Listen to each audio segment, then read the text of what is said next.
નમસ્કાર દર્શક મિત્રો, હું યોગેશ પટેલ લાઈવ ભરૂચ ન્યૂઝ ચેનલમાં આપનું સ્વાગત કરું છું. નિહાળી આજના સમાચાર. અંકલેશ્વરમાં હજારોની સંખ્યામાં આયુષ્યમાન કાર્ડનો જથ્થો કચરામાંથી મળી આવતા કૌભાંડ થયા હોવાની આશંકાઓ સેવાઈ રહી છે. આરોગ્ય વિભાગને જાણ કરવામાં આવતા આરોગ્ય વિભાગે તમામ આયુષ્યમાન કાર્ડને કબજે કર્યા હતા. રાજ્યમાં ગરીબ અને મધ્યમ વર્ગ માટે આશીર્વાદ સમાન ગણાતી આયુષ્યમાન ભારત યોજના હવે વિવાદોના વમળમાં ફસાઈ હોય તેવું લાગી રહ્યું છે.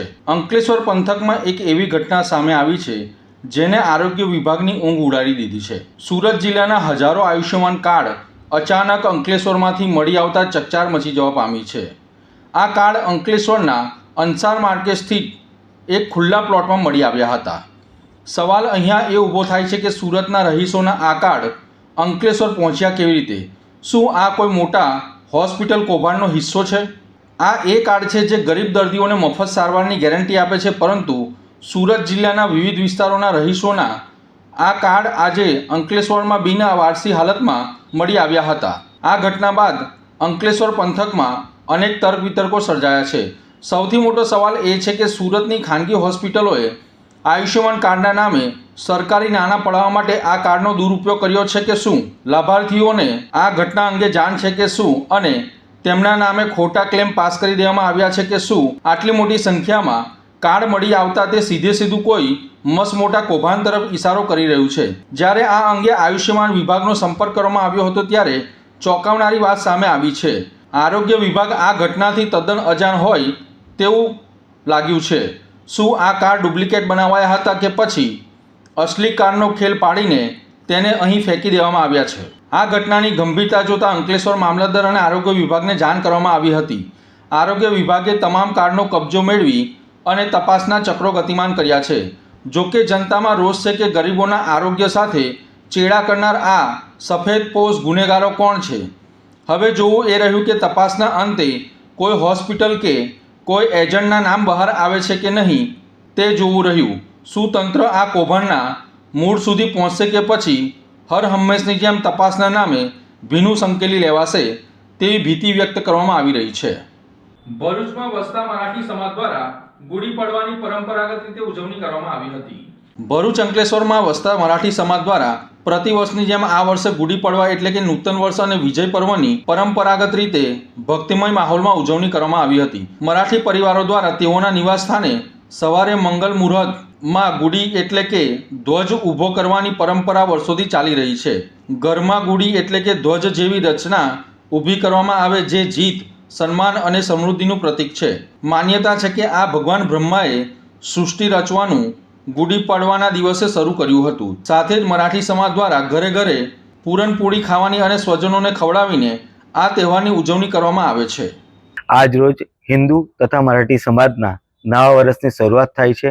આજ રોજ મરાઠી લોકો સત્ય પર અસત્ય પર જે સત્યનો વિજય થયો હતો, જે રામ ભગવાને રાવણનો વધ કરીને 14 વર્ષનો વનવાસ પતાવીને આવ્યા હતા, જેના ભાગરૂપે લોકોએ ઝંડા ફરકાવેલા. પણ મરાઠી સમાજે વિજયના પ્રતિક રૂપે આ ગુડી ઉભા રહી હતી. એટલે આજથી મરાઠી સમાજનું નવું વર્ષ પણ ચાલુ થાય છે અને એક વિજયના પ્રતિક રૂપે અમે આ ગુડી ઉભારીએ છીએ.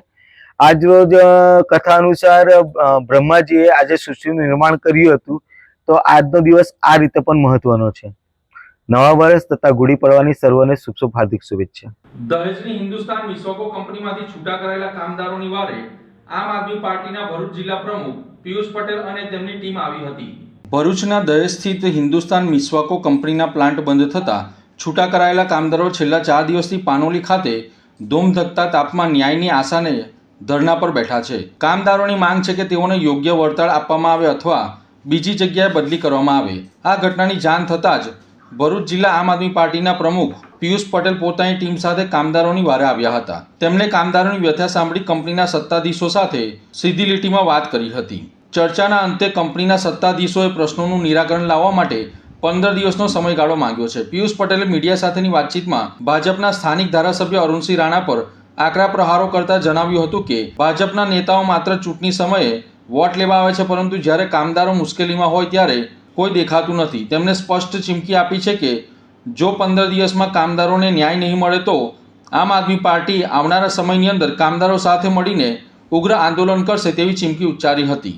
આજરોજ પાનોલી ખાતે આવેલ હિન્દુસ્તાન એમઆઈ સ્વાકોના જે ગેટ છે ત્યાં આગળ છેલ્લા 4 દિવસથી દહેજ જેનો સેકન્ડ યુનિટ જે હતો એ યુનિટને તાત્કાલિકના ધોરણે આ લોકોએ ક્લોઝર નોટિસ મારી અને તમામ કામદારોને બેરોજગાર કરી દીધેલ હતા.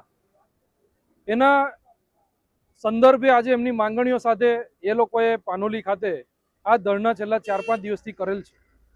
ત્યારે કહેવાનો મતલબ એ છે કે આજે ભરૂચ જિલ્લાની અંદર આટલા ભાજપના ધારાસભ્યો જ્યારે સાંસદો હોય, સાથે જ દહેજના વાગરા વિધાનસભાના ધારાસભ્ય અરુણસિંહભાઈ રાણા જે 15 વર્ષથી સતત ધારાસભ્ય છે, છતાં એ તમામ આ બેરોજગાર લોકો છે એ સ્થાનિક લોકો છે, એમના મતનો ઉપયોગ કરવામાં આવે છે, પરંતુ એ લોકોના જ્યારે ન્યાય હક અધિકારની જ્યારે વાત આવે છે ત્યારે આ તમામ નેતાઓ હાથ ઊંચા કરી લે છે. ત્યારે આજ રોજ એમની માંગણીઓ સાથે અહીંયા હિન્દુસ્તાન એમઆઈ સ્વાકો પ્લાન્ટ ઉપર અત્યારે આવ્યા છે. મેં કંપની મેનેજમેન્ટ સાથે અત્યારે વાતચીત થઈ છે. એ લોકોએ 10 થી 15 દિવસનો સમય અમારી પાસે માંગ્યો છે. 10 થી 15 દિવસ પછી જો આ કંપની મેનેજમેન્ટ દ્વારા આ લોકોને યોગ્ય ગ્રેજ્યુએટી આપવામાં નહીં આવે અથવા પછી આ તમામ કામદારોને જે દહેજ યુનિટ ખાતે જે હતા એ તમામ કામદારોને જો અહીંયા પાનોલી ખાતે લેવામાં નહીં આવે તો આગામી રચનાત્મક કાર્યક્રમ આ કંપનીના ગેટ ઉપર આપવામાં આવશે. આમ આદમી પાર્ટી આ તમામ કામદારોના સમર્થનની અંદર એમની સાથે 24 કલાક અડીખમ ઊભી રહેવા માટે તૈયાર છે. ચૈત્રી નવરાત્રીનો આજથી પ્રારંભ થતા જ ભરૂચના પૌરાણિક અંબાજી મંદિર ખાતે ભક્તોએ દર્શન કરી ધન્યતા અનુભવી હતી. જગતજનની માં જગદંબાની ભક્તિ અને આરાધનાના પર્વ ચૈત્રી નવરાત્રીનો આજથી પ્રારંભ થયો છે. ત્યારે ચૈત્રી નવરાત્રી દરમિયાન મંદિરોમાં ભક્તોને માતાજીના દર્શન કરી ધન્યતા અનુભવી હતી. ભરૂચના દાંડિયા બજાર વિસ્તારમાં શક્તિપીઠનો દરજ્જો પામેલ અંબાજી મંદિરની રોચક કથા 2000 વર્ષ પ્રાચીન રહેલી છે. મંદિરમાં એક વિશાળ યંત્ર છે જેમાં અવિરતપણે પાણી વહી રહ્યું છે. મોટા અંબાજી જેટલું જ મહત્વ દાંડિયા બજારનું શક્તિપીઠ અંબાજી મંદિર ધરાવે છે. મોટા અંબાજી મંદિરમાં જે ધાર્મિક પૂજા વિધિ થાય છે તે જ પ્રમાણે આ અંબાજી મંદિરમાં પણ ધાર્મિક વિધિ યોજાય છે. આજ રોજ ચૈત્રી નવરાત્રિના પ્રથમ દિવસે પૌરાણિક અંબાજી મંદિરે ભક્તોએ દર્શન કરી ધન્યતા અનુભવી હતી. નવરાત્રિના 9 દિવસ મંદિરે વિવિધ ધાર્મિક કાર્યક્રમોનું આયોજન કરવામાં આવશે. જય માતાજી. આથી ભરૂચ દાંડિયા બજાર શક્તિપીઠ અંબાજી મંદિરના મહંત મનોહરગીર તમામ ભાવિક ભક્તોને નવરાત્રિની શુભકામના પાઠવે છે. તમામ જાહેર જનતાને જણાવ્યું કે આજથી ચૈત્રી નવરાત્રનો પ્રારંભ થયો છે. સવારે 7 થી 8:30 લગી શુભ મુહૂર્ત હતું, જેમાં કળશ સ્થાપના કરવામાં આવી, જ્યોતિની સ્થાપના કરવામાં આવી અને 26 તારીખે માતાજીની આઠમ ઉજવવામાં આવશે. જે આઠમ નોમ ભેગી હોય, આઠમ પણ નોમ છે એટલે આઠમ નોમ ભેગી છે. આઠમના દિવસે જ હવન થશે અને બીજા દિવસે શુક્રવારે 27 તારીખે નોમ અહીં ઉજવવામાં આવશે અને દશેરા શનિવારે કરવામાં આવશે. જે જાહેર જનતાએ નોંધ લેવી. જય ઝઘડિયાના રાજપારડી ખાતે જીએમડીસી સુધી નિર્માણ પામનાર રોડનું ઝઘડિયાના ધારાસભ્ય રીતેશ વસાવાના હસ્તે ખાતમુહૂર્ત કરવામાં આવ્યું હતું. રાજપારડીથી જીએમડીસી તરફનો રોડ ઘણા સમયથી બિસ્માર હાલતમાં હતો. તેના કારણે અવરજવરમાં ઘણી મુશ્કેલીઓનો સામનો કરવો પડતો હતો. ત્યારે આ બાબતે લોકોમાં નારાજગી જોવા મળી હતી. ધારાસભ્ય રીતેશ વસાવાએ આ રોડ બાબતે 12 કરોડની ગ્રાન્ટ મંજૂર કરાવી હતી. અંતે આજ રોજ 12 કરોડના ખર્ચે નિર્માણ પામનાર આરસીસી રોડનું ધારાસભ્ય રીતેશ વસાવાના હસ્તે ખાતમુહૂર્ત કરવામાં આવ્યું હતું. ખાતમુહૂર્ત કરવામાં આવતા વાહન ચાલકોની મુશ્કેલીનો અંત આવ્યો છે. આ પ્રસંગે ઝઘડિયા તાલુકા પંચાયતના પ્રમુખ જયેન્દ્રભાઈ વસાવા, ભરૂચ જિલ્લા ઉપપ્રમુખ રાકેશ સોલંકી, પ્રકાશ દેસાઈ, ઝઘડિયા તાલુકાના મહામંત્રી વિક્રમસિંહ રાજ, સિલિકા એસોસિએશનના પ્રમુખ કેતન ગાંધી સાથે આગેવાનો અને હોદ્દેદારો હાજર રહ્યા હતા. આજે રાજપાડી આમોદ ભોરી રસ્તાનું ખાતમુહૂર્ત કરવામાં આવ્યું છે. આ રસ્તાની અંદર 12 કરોડ રૂપિયા જેટલા મંજૂર કરવામાં આવ્યા છે અને આજે અમે ઝઘડિયા વાલિયાની અંદર 17 કિલોમીટર જેટલા રસ્તાનું ખાતમુહૂર્ત કરવાના છે અને એની અંદર 45 કરોડ રૂપિયાનું કુલ બજેટ છે. એની અંદર સ્લેબ રેન, રસ્તાઓ, તમામ વસ્તુઓનું આજે અમે ખાતમુહૂર્ત કરવાના છે. ભરૂચમાં રમઝાન અને રામનવમીના તહેવારોને ધ્યાનમાં રાખી શાંતિ સમિતિની બેઠક યોજાઈ હતી. ભરૂચ શહેર એ ડિવિઝન પોલીસ મથક ખાતે એ અને બી અને સી ડિવિઝન પોલીસ મથકની શાંતિ સમિતિ બેઠકનું આયોજન કરવામાં આવ્યું હતું. મુસ્લિમોના રમઝાન, ઈદ અને રામનવમીના પવિત્ર પર્વને અનુલક્ષીને યોજાયેલી આ બેઠકમાં તહેવારો શાંતિપૂર્ણ અને સૌહાર્દપૂર્ણ માહોલમાં ઉજવાય તે માટે ચર્ચા કરવામાં આવી હતી. બેઠકમાં ભરૂચ વિભાગીય પોલીસ વડા સી.કે. પટેલ તેમજ ત્રણેય પોલીસ મથકના પોલીસ ઇન્સ્પેક્ટર સહિત પોલીસ વિભાગના અધિકારીઓ અને કર્મચારીઓ ઉપસ્થિત રહ્યા હતા. તેમણે તહેવારો દરમિયાન કાયદો અને વ્યવસ્થા જળવાઈ રહે તે માટે જરૂરી સૂચનો આપ્યા હતા તેમજ અફવાઓથી દૂર રહેવા માટે પણ અપીલ કરવામાં આવી હતી. આ પ્રસંગે હિન્દુ અને મુસ્લિમ સમાજના આગેવાનો તેમજ શાંતિ સમિતિના સભ્યો હાજર રહ્યા હતા. તમામ આગેવાનોએ એકતા અને ભાઈચારા સાથે તહેવાર ઉજવવા અને કોમી એખલાસ જાળવવા સહકાર આપવાની ખાતરી આપી હતી. પોલીસ તંત્ર દ્વારા નાગરિકોને શાંતિ, સૌહાર્દ અને પરસ્પર સન્માનના માહોલમાં તહેવારોની ઉજવણી કરવા અનુરોધ કર્યો હતો. અંકલેશ્વર શહેરમાં શાંતિ સમિતિની બેઠક ડીવાયએસપી ડોક્ટર કુશલ ઓઝાની અધ્યક્ષતામાં યોજાઈ હતી. અંકલેશ્વર શહેર એ ડિવિઝન પોલીસ મથક ખાતે શાંતિ સમિતિ બેઠકનું આયોજન કરવામાં આવ્યું હતું, જેમાં પોલીસ અધિકારીઓ તેમજ શાંતિ સમિતિના સભ્યો ઉપસ્થિત રહ્યા હતા.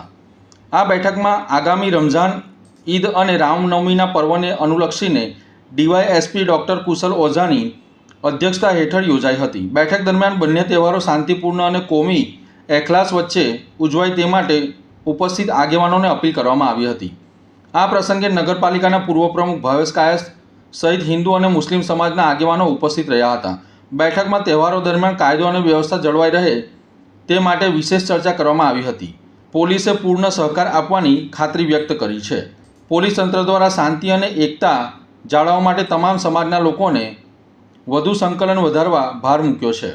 આગામી સમયમાં રમઝાન અને ઈદનો તહેવાર તથા રામનવમીનો જે તહેવાર આપણે ઉજવવા જઈ રહ્યા છે તે અનુસંધાને આજે Ankleshwar A division, Ankleshwar rural, Ankleshwar B division police station વિસ્તાર તથા જીઆઈડીસી પોલીસ સ્ટેશન વિસ્તારના જે પણ રેલી તથા જે પણ મસ્જિદોમાં નમાઝ પઢવાની છે તેમના આયોજકો અને તેના સાથે સંકળાયેલ તમામ સ્ટેક હોલ્ડર્સની આજે એક મિટિંગ રાખવામાં આવી, જેમાં શાંતિ સમિતિની મિટિંગનું પણ આયોજન કરવામાં આવ્યું.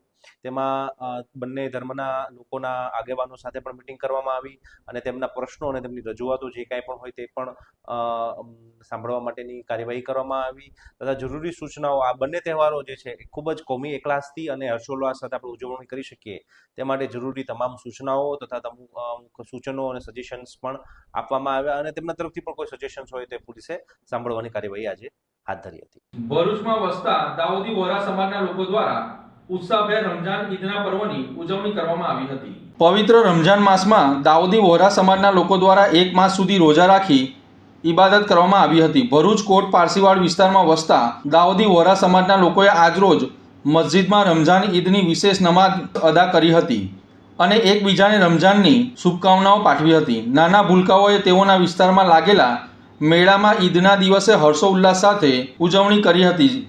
સાથે જ દૂધ, સેવૈયા આરોગી એકબીજાને મુબારકબાદ આપી હતી. આ પ્રસંગે સામાજિક કાર્યકર મોઝમભાઈએ ખુશી વ્યક્ત કરતા જણાવ્યું હતું કે દાઉદી વોહરા સમાજ રસૂલ અલ્લાહ તાલાનો શરીફના ફરમાન મુજબ ઈદ ઉજવીએ છીએ. આગામી દિવસમાં મુસ્લિમ સમાજની ઈદ આવશે તે માટે તેમણે તમામ મુસ્લિમ બિરાદરોને શુભકામનાઓ પાઠવી છે. હું સામાજિક આગેવાન મોઝમ. આજ રોજ અમારી ઈદ ઉલ ફિત્રનો તહેવાર હોય, રમજાન માસના 30 રોજા પૂર્ણ કર્યા પછી આજે દાઉદી વોહરા સમાજ અમારા આ વહોરવાર ખાતે ઈદનો પ્રસંગ ઉજવી રહ્યા છે. આ પ્રસંગે તમામ આલમમાં રહેતા દાઉદી વોહરા સમાજના લોકોને હું ઈદ ઉલ ફિત્રની મુબારકબાદી આપું છું. સાથે સાથે આપના માધ્યમથી એકાદ 2 દિવસમાં આવતી મુસ્લિમ સમાજની ઈદને ધ્યાનમાં રાખી સમગ્ર મુસ્લિમ સમાજ અને દરેક ભારતવાસીઓને હું ઈદની મુબારકબાદી પાઠવું છું અને અમારા ભારત દેશમાં શાંતિ, અમન અને સુખ રહે તેવી શુભેચ્છા પાઠવું છું. તો આ હતા આજના સમાચાર. નવી ઘટનાઓ સાથે ફરી મળીશું. ત્યાં સુધી જોતા રહો લાઈવ ભરૂચ ન્યૂઝ ચેનલ. નમસ્કાર.